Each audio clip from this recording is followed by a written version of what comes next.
Hello student, welcome to my YouTube channel. I am Rekha ma'am from RS Bura Academy. बच्चों, जो French revolution था हमारा 9th class history का जो first chapter था SST का, उसके हम 2 पार्ट कंप्लीट कर चुके हैं। 2 पार्ट्स में बच्चों मैंने बताया है कि फ्रांस का जो किंग था वो लुई 16 था, वो बर्बन वंश का राजा था और वो मेरी एंटोनिएट जो ऑस्ट्रिया की प्रिंसेस होती है उससे क्या करता है, मैरिज कर लेता है। लेकिन एकदम से फ्रांस की जनता उसके खिलाफ एक विद्रोह खड़ा कर देती है, रेवोल्यूशन, जो कि वर्ल्ड वाइड यानी कि वर्ल्ड के इतिहास में जो फ्रेंच रेवोल्यूशन है उसका बहुत ही नाम रहता है, मतलब पूरे वर्ल्ड में फेमस होती है। इससे पहले कोई ऐसी क्रांति नहीं हुई हो जो मोनार्क यानी कि निरंकुश पावर राजा के या किंग के खिलाफ किसी ने की हो। ये पहली क्रांति थी। यहाँ से लोगों ने इक्वलिटी, ब्रदरहुड और फ्रीडम, 3 आइडियाज़ वर्ल्ड के सभी कॉन्स्टिट्यूशन के अंदर जो लिखे गए हैं, मोस्टली कॉन्स्टिट्यूशन के अंदर, वो इन्हीं क्रांति से आए हैं।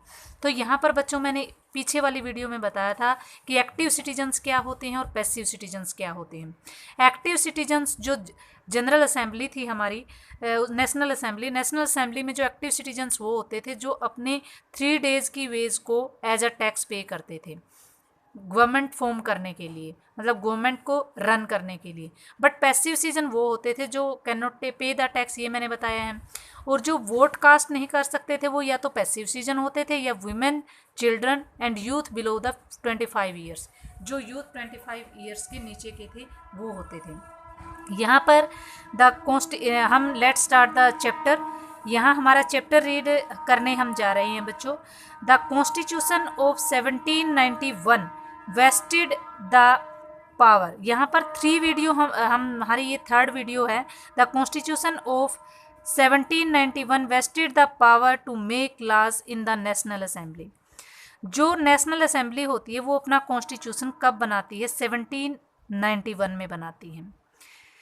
विच वॉज इनडायरेक्टली इलेक्टेड, और वो जो नेशनल असेंबली के मेंबर्स हैं वो इनडायरेक्टली इलेक्ट होते हैं। That is citizen voted for a group of electors. जो सिटीजन्स होते हैं वो वोट डालते हैं इलेक्टर्स के लिए, who in turn choose the assembly, जो किसको चूज करते हैं? असेंबली को। Not all citizens however had the right to vote. सभी सिटीजन्स को वोट का राइट नहीं है, ये मैंने पीछे ही बता दिया। पैसिव, वीमेन, चिल्ड्रन और बिलो 25 ईयर्स के वोट नहीं डाल सकते। Only men about 25 years of age who paid the tax is equal to at least 3 days of a laborer's wage were given the status of active citizens, that is entitled to vote। ये internal में मैंने question करवा भी दिया है। जो व्यक्ति 25 years का हो चुका है और वो अपनी 3 डेज की वेज को टैक्स के रूप में पे कर रहा है वो एक्टिव सिटीजन्स होते हैं। यहाँ पर डेफिनेशन भी लिख सकते हैं। द रिमेनिंग जो मैन वीमेन हैं वो पैसिव सिटीजन में काउंट होते हैं जो can not pay the tax. To qualify an elector then a member of assembly a man had to belong to the highest brackets of the tax payers. तो tax payers की जो main दीवार थी एक, उसको पार करना होता था अगर कोई भी व्यक्ति वोट का अधिकार पाना चाहता था। तो यहाँ पर बच्चों नेशनल जो हमारी असेंबली होती है ये एक declaration of rights man and citizen, ये अधिकारों का एक पत्र लेकर के आती है, पूरी का पूरा एक जो बोलते हैं ना लिस्ट लेकर के आती है कि आदमी को क्या क्या मिलना चाहिए। यहाँ पर मैंने दिखाया हुआ है, ये पिक्चर भी है, ये आ भी सकता है एग्जाम में पिक्चर के साथ। तो नीचे 3 लाइनों में एक्सप्लेनेशन होगी, आपको बताना है कि this is the declaration of the rights of man and citizens. ये आर्टिस्ट ली बार्बियर आर्टिस्ट ने पेंट की है ये पिक्चर। ये ऐसे भी आ सकता है who painted this picture. This is an internal question also, so please right this question in notebook. आगे बच्चों आ जाता है the declaration of the right of man and citizen. जो व्यक्ति है और सिटीजन्स है उसमें के अधिकारों में यहाँ पे क्या लिखा हुआ है आप 5-6 लिख लेना। All man are born and remain free equal in right. सभी का जन्म हुआ है जो फ्री है और इक्वल है, अधिकार हैं। The aim of every political association is the preservation of the natural and the inalienable rights of man. जो हमारे नेचुरल राइट्स हैं उनको प्रिजर्व करना भी हमारा अधिकार है। These are liberty, property and security and resistance to the oppression. Oppression का विरोध करना भी हमारा मतलब एक मेन ड्यूटी है। Source of sovereignty resides in the nation, no group of the individual may exercise authority that doesn't come from the people. जो ऐसी अथॉरिटी जो लोगों से नहीं, नो ग्रुप और इंडिविजुअल में एक्सरसाइज, कोई भी ग्रुप ऐसी अथॉरिटी को नहीं छीन सकता व्यक्तियों से जो मतलब उसके व्यक्ति नेशन मतलब लोगों के अंदर निहित है। Liberty consist of the power to do whatever is not injuries to others. जो लिबर्टी होती है वो उसका मतलब क्या है, एक ऐसी पावर है to do whatever is not injuries to others, जिसका मतलब क्या है किसी दूसरे को नुकसान पहुंचाना नहीं है। Law has the right to forbid only actions that are injurious to the society. जो लॉ है उसको अधिकार है कि वो मना करे ओनली दोज एक्शन, उन एक्शन से जो उसके लिए हानिकारक हो सकती है समाज के लिए। जो लॉ है is the expression of the general will, जो लॉ है वो एक्सप्रेशन है जनरल विल का। All citizens have the right to participate in formation, उसको बनाने में हेल्प करनी चाहिए। Personally and through their representatives all citizens are equal before it, और लॉ के सामने सारे इक्वल हैं। No man can be accused, arrested, detained except cases determined by the law. तो यहाँ पर किसी भी व्यक्ति को अक्यूज़ नहीं किया जा सकता, अरेस्ट नहीं कर सकते, डिटेन नहीं कर सकते, और उसको डिटरमाइंड बाय लॉ, जो कि केस लॉ के द्वारा डिटरमाइन किए गए। एवरी सिटीजन स्पीक कर सकता है, राइट कर सकता है, प्रिंट कर सकता है, फ्रीली प्रिंट कर सकता है। तो he must take responsibility for the abuse of such liberty in cases determined by the law. जो लॉ ने उसको दी है, रिस्पॉन्सिबिलिटी दी है, वो उनको सही रखे।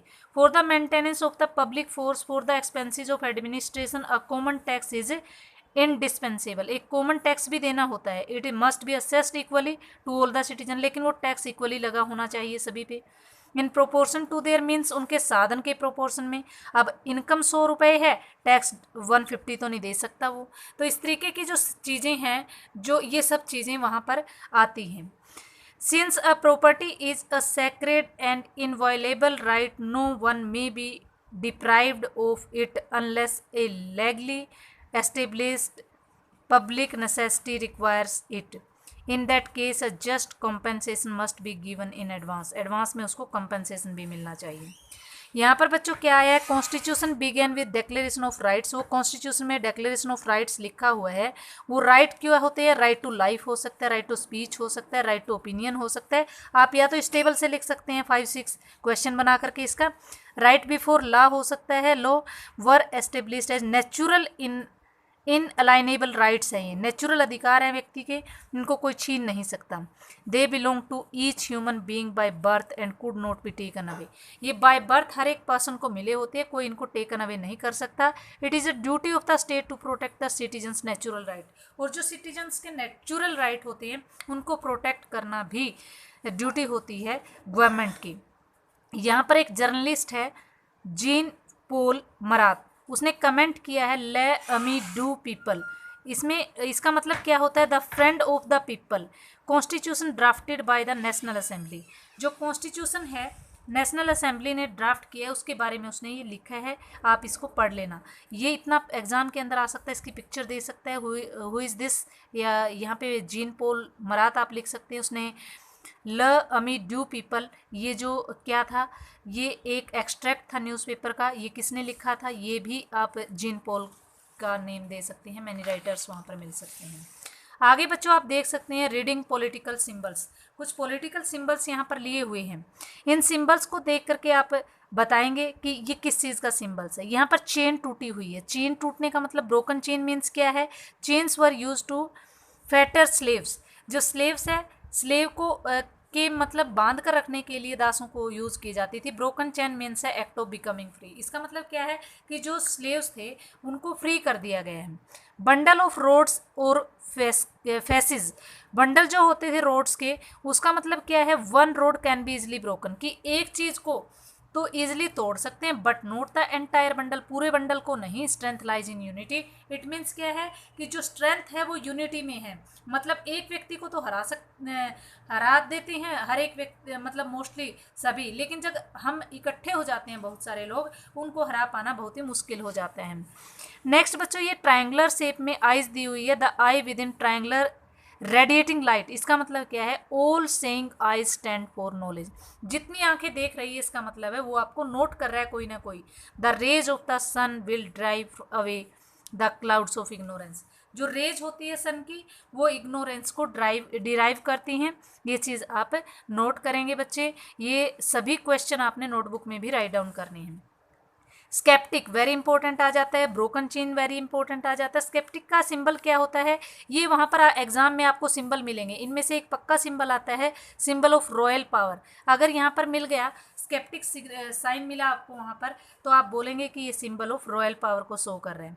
यहाँ पर snake biting the tail to form the ring, ring बना रहा है स्नेक अपनी टेल को बाइट करते हुए, तो यहाँ पर इसका मीनिंग क्या हुआ? सिंबल ऑफ एटर्निटी, मतलब किसी चीज़ का कोई अंत नहीं है। Ring has neither beginning nor end, मतलब कोई जो रिंग होती है ना वो गोल होती है, न उसकी कोई शुरुआत होती है न ही कोई उसका एंड होता है। रेड फिर्जियन कैप जो होती है, रेड फिर्जियन कैप क्या है? ये कैप वोर्न बाय स्लेव होती थी बिकमिंग फ्री, जब वो फ्री हो जाता था, मतलब ये भी फ्रीडम को शो करने वाली चीज़ है। ब्लू वाइट रेड जो ये सामने दी हुई है पिक्चर्स, ये नेशनल कलर थे फ्रांस के। और नीचे विंग्ड वुमेन दी हुई है, विंग्ड जो वुमेन है ये पर्सोनिफिकेशन है लाज का, ये भी वेरी इंपॉर्टेंट है।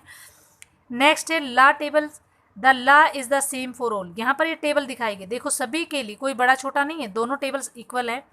लो जो है वो क्या है? सेम है सभी के लिए, and all are equal before it, और लो के सामने सभी व्यक्ति क्या है? इक्वल है। ये क्वेश्चन इनको सिंबलाइज करते हुए हैं, इनको एक्सप्लेन करते हुए हैं पूरे के पूरे सिंबल्स को। ये आप जितना हो उसके वो क्वेश्चन अपनी नोटबुक में राइट डाउन करेंगे सिंपल लैंग्वेज में। नेक्स्ट बच्चों हमारा आ जाता है France abolishes monarchy and becomes a republic. जो फ्रांस होता है वो धीरे धीरे मोनार्की को ख़त्म कर देता है। मोनार्की मीन्स जो निरंकुश शासन है, राजतंत्र वहाँ पर चल रहा था लुई 16 का, जो अपनी मनमानी कर रहा था उसको धीरे धीरे ख़त्म करता है। तो वो कैसे करता है? The situation in France continue to be tense during the following years, जो टेंस की सिचुएशन चल रही थी फ्रांस के अंदर, Louis 16 had sign the constitution पे लुई 16 ने पहले तो साइन कर दिए। He entered into secret negotiation में एंटर करता है, वो नेगोटिएशन करता है, बातचीत करता है with the king of Persia के साथ, रूलर ऑफ नेबरिंग कंट्रीज के साथ, to worried by the developments in France and made plan to send troops out to put the events had been taking place there since the summer of 1789.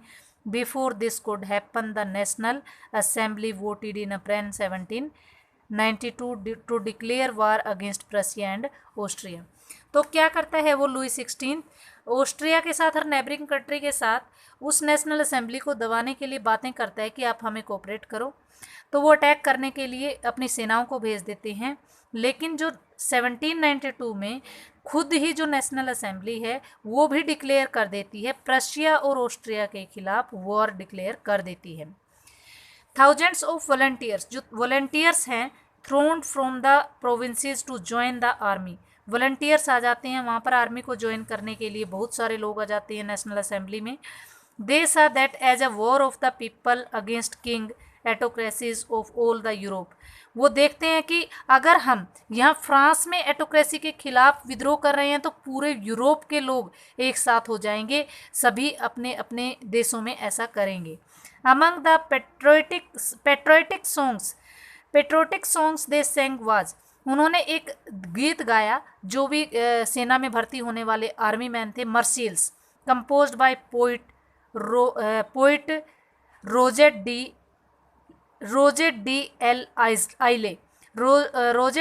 आइले के द्वारा लिखा गया ये गीत था। ये वेरी इंपॉर्टेंट है, नेशनल जो एंथम है ये फ्रांस का, तो ये बहुत बार पेपर में भी पूछा जाता है। हु रोट दिस ये भी पूछा जाता है, ये आप याद करेंगे और इंटरनल क्वेश्चन में इसको राइट डाउन करेंगे।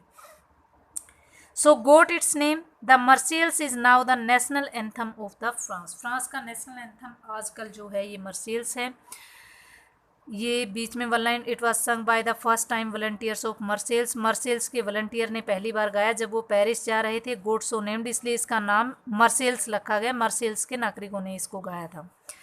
यहाँ पर पता चल गया आपने प्रशिया और ऑस्ट्रिया के खिलाफ नेशनल असेंबली क्या करती है, डिक्लेरेशन ऑफ वॉर करती है। डिक्लेरेशन तो उसके बाद जो 1000 वॉलंटियर्स आर्मी में भर्ती हो जाते हैं और वो मर्सिल्स गीत गाते हैं, जैसे वो पेरिस की तरफ जाते हैं। ये गीत रोजेट डी एल आइले के द्वारा लिखा गया है। मर्सिल्स फ्रांस का क्या है, नेशनल एंथम है। यहाँ तक इंटरनल क्वेश्चन बना लेने हैं। The revolutionary wars brought losses and economic difficulties to the people. जितने भी रिवोल्यूशनरी वार हुए उन सभी से प्रॉब्लम हुई economic. While the men were away fighting at the front, women were left to cope with the task, earning a living of looking after their families. Large section of population were convinced that the population had been carried further as the Constitution of 1791 gave political right only to the richer section of the society. तो जब युद्ध में लड़ने के लिए व्यक्ति चले जाते थे तो घर में औरतें अपने बच्चों का और अपने परिवार का ध्यान रखती थी, कमाई करती थी, मतलब कमाने का साधन भी वही थी। जो लार्ज सेक्शन थे पॉपुलेशन के, उनको कन्विंस हो गया, विश्वास हो गया कि जो रेवोल्यूशन है वो कैरिड आउट किसके द्वारा की गई है, 1791 के कॉन्स्टिट्यूशन से हुई है। और वो रिचर सेक्शन कर रहा है सोसाइटी का। जो अमीर सेक्शन था, थर्ड का भी जो अमीर और एजुकेटेड सेक्शन था, जो रिप्रेजेंटेटिव थे वहाँ पर नेशनल असेंबली के अंदर।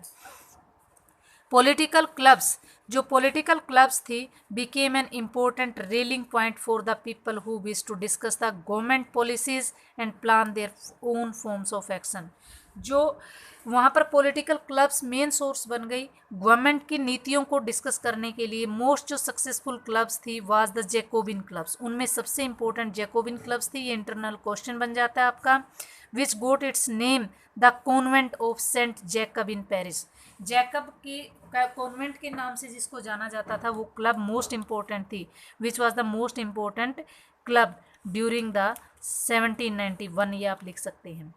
Women who had been active throughout this period formed their own club। Women भी क्लब बनाने शुरू कर देती हैं। सेक्शन 4 में चैप्टर आपको बता रहा है एक्टिविटीज़ और डिमांड जो भी की गई हैं, जो यहाँ पर सेक्शन 4 में बताएंगे हम आगे। बच्चों हमारा यहाँ पर आ जाता है कि क्लब बनाई गई जब युद्ध में व्यक्ति चले जाते थे तो जो वीमेन होती थी वो घर का कारोबार संभालती थी। क्लब में डिस्कस होती थी गवर्नमेंट की पॉलिसीज़ को।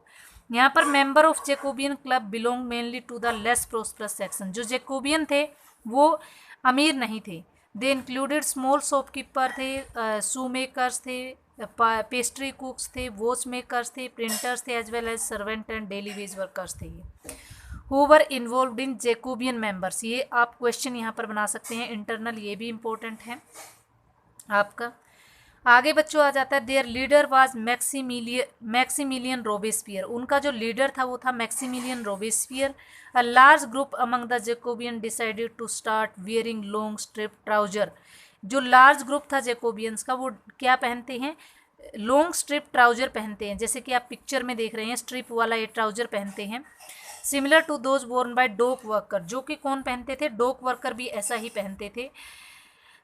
This was to set themselves apart from the fashionable section of the society. Society का जो फैशनेबल सेक्शन था उससे ये अलग दिखने वाले थे। हु वोर नी ब्रीचेज, जो नी तक के, नी का मतलब घुटनों तक के नी ब्रीचेज पहनते थे उनसे अलग थे।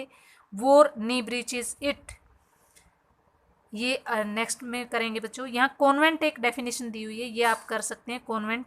और जो Robespierre who was the leader of Jacobins, ये भी वेरी इंपॉर्टेंट है। रोबेस्पियर, मैक्सिमिलियन रोबेस्पियर था लीडर्स। जो it was a way of proclaiming at the end of power wielded by the wearers of the knee ब्रीचर्स।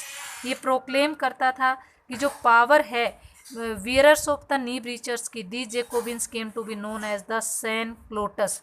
In Jacobins को हम क्या बोलते हैं, जो जैकोबियंस के क्लब बनते थे उनको सैन क्लोटस बोला जाता था। और वो क्या पहनते थे, वही नी ब्रीचेज वाला वो चीज़ें पहनते थे। फैशनेबल सेक्शन ऑफ सोसाइटी से अपार्ट जो चीज़ होती थी, एक सेट होता था ट्राउजर का, स्ट्रिप ट्राउजर वाला। ये चीज़ आप देख सकते हैं कि who were known as sans culottes, ये वेरी इंपॉर्टेंट क्वेश्चन है। Literally meaning those who without knee breeches, जो बिना नी ब्रीचेज के होते थे। San culottes man wore in addition the red cap, पहनते थे, सिम्बोलाइज लिबर्टी। और रेड कैप किसको सिम्बोलाइज करती होती थी, लिबर्टी को। Women however wore not allowed to do so, women को भी अलाउड नहीं किया जाता था ऐसा करने के लिए। In summer 1792 Jacobins plant and insurrection of the large number of Parisians, जो जैकोबियंस थे लार्ज नंबर में जो Parisians were angered by the short supplies and high price of food, food की हाई प्राइस से वो एंगर हो रहे थे। मॉर्निंग जब 10 अगस्त को होती है तो वो पैलेस पर जो ट्यूलरीज का पैलेस है मैसेक्रेट द किंग गार्ड्स, किंग के गार्ड को क्या करते हैं, सेंटेंस करते हैं, उसको डेथ कर देते हैं। And held the king himself hostage as the several hours, कई घंटे तक वहाँ पर राजा के ताज पर बैठ जाती है ये भीड़। लेटर जो assembly voted to imprison the royal family, बाद में ये असेंबली क्या करती है, रॉयल फैमिली को इम्प्रीजन करने का डिसीजन लेती है, कैद में करने का। Election were held from now all man 21 years above regardless wealth got the right to vote, जितने भी व्यक्ति 21 ईयर्स के हो जाएंगे उनको राइट टू वोट मिल जाएगा, ऐसी घोषणा यहाँ पर की गई है। और राजा के गार्ड्स को मार करके रॉयल फैमिली को इम्प्रीजन में डाल दिया गया। 1792 की बातें हैं। न्यूली इलेक्टेड जो असेंबली थी वाज कोल्ड द कन्वेंशन, उसको हम कन्वेंशन बोलते थे। What do you mean by convention, this is the internal question of your chapter, very important. 21 September 1792 it abolish the monarchy and declare the France as a republic. यहाँ पर भी आपका internal question बनता है, when did the France become republic, France को कब Republic बनाया गया। यहाँ पर 2 क्वेश्चन आपके इंटरनल बन जाते हैं। As you know a republic is a form of government where the people elect the government including the head of the state.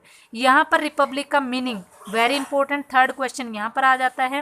What do you mean bye Republic, जहाँ पर इलेक्टेड गवर्नमेंट क्या करती है, rule करती है, उसको आप republic कहते हैं। Government, there is no hereditary monarchy, monarchy hereditary नहीं होता वहाँ पर बच्चों। तो जैसा कि आप सभी यहाँ पर देख रहे हैं कि you can try and find out some of the countries that are republic and investigate when and how they became so। यहाँ पर बहुत सारे कंट्रीज़ ऐसे हैं, रिपब्लिक्स ऐसे हैं जो इन्वेस्टिगेट करते हैं कि कैसे ये सब हुआ। लुई 16 को सेंटेंस दिया जाता है, डेथ मतलब मौत की सज़ा दी जाती है on the charge of treason, treason का आरोप लगा करके। ट्रीजन क्या है, बिट्रेयल ऑफ वंस कंट्री, किसी भी देश को धोखा देना, ये भी इम्पोर्टेंट क्वेश्चन है, ये आप लिखेंगे। व्हेन डिड लुई 16 सेंटेंस, ये भी आपका क्वेश्चन बनता है इंटरनल, यहाँ पर ये भी राइट डाउन करेंगे। The queen Marie Antoinette met with the same fate shortly later, कुछ दिन के बाद, पहले लुई 16 को सेंटेंस दी जाती है, उसके बाद मेरी एंटोनिएट को भी ऐसा ही मतलब हालातों के अंदर से गुजरना पड़ता है, उसको भी फांसी की सज़ा दे दी जाती है।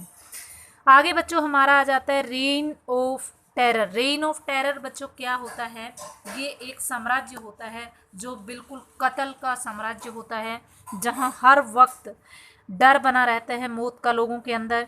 द पीरियड जब 1793 और 94 का पीरियड होता है उसको रेन ऑफ टेरर के नाम से जाना जाता है। यहाँ पर इंटरनल क्वेश्चन बनता है आपका, रोबेस्पियर ने ये नीति फॉलो की थी, कंट्रोल एंड पनिशमेंट दी थी लोगों को कंट्रोल करने के लिए।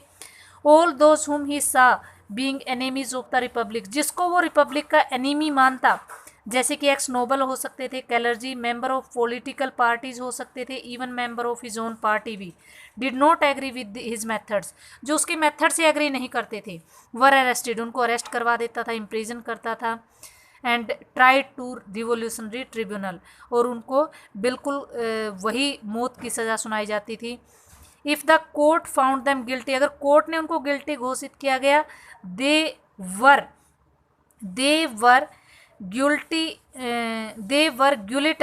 गिलेटिन, उनको गिलेटाइन किया जाता था। गिलेटाइन मतलब होता है गिलेटिन, एक मशीन होती थी। गिलेटिन में एक डिवाइस है, ये यहाँ पर नेक्स्ट बताया हुआ है। What do you mean by guillotine, guillotine is a device consisting of 2 poles, जो 2 पोल से कंसिस्ट होती थी। अ ब्लेड होता था विच अ पर्सन इज बीहेडेड, जहाँ एक पर्सन को क्या किया जाता है, सेंटेंस्ड का मतलब होता है मौत की सज़ा दी जाती है। It was named after doctor guillotine, जो डॉक्टर गिलेटिन ने इसको इन्वेंट किया था। गिलेटिन ने इसको इन्वेंट किया था, उसी के नाम पर गिलेटिन इसका नेम रखा गया है। What do mean by guillotine बनता है, और हु इन्वेंट द गिलेटिन ये भी बनता है। 2 क्वेश्चन यहाँ पर बन जाते हैं, और 1 क्वेश्चन यहाँ पर very important, describe the rain of terror. Rain of terror भी आप लिखेंगे। नेक्स्ट बच्चों, हमारा रोबेस्पियर गवर्नमेंट ने इशू किए laws placing maximum ceiling on wages पर और प्राइसेस पर कंट्रोल करने की कोशिश की। मीट ब्रेड राशन किया गया, पीजेंट्स को फोर्स किया गया ट्रांसपोर्ट करने के लिए, देयर ग्रेन्स को सिटीज़ में बेचने के लिए, फिक्स्ड बाय द गवर्नमेंट, जो सरकार ने फिक्स कर दिया था। The use of more expensive जो वाइट फ्लोर था वो फॉरबिडन कर दिया गया। ऑल सिटीजन्स को require to meet eat the pain d'egalite equality bread दिए गए। Loaf made of the whole wheat के बने हुए ब्रेड दिए जाते थे।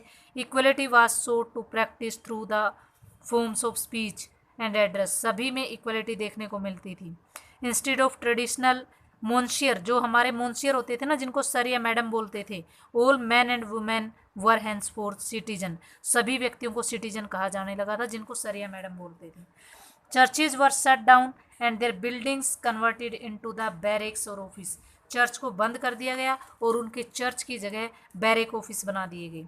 Robespierre pursued his policies so relentlessly that his supporters began to demand moderation, उसने इतना ज़्यादा स्ट्रिक्टली अपने जो सिस्टम को लिया कि उसके अपने खुद के साथी ही उसको मॉडरेट बनने के लिए कहने लगे।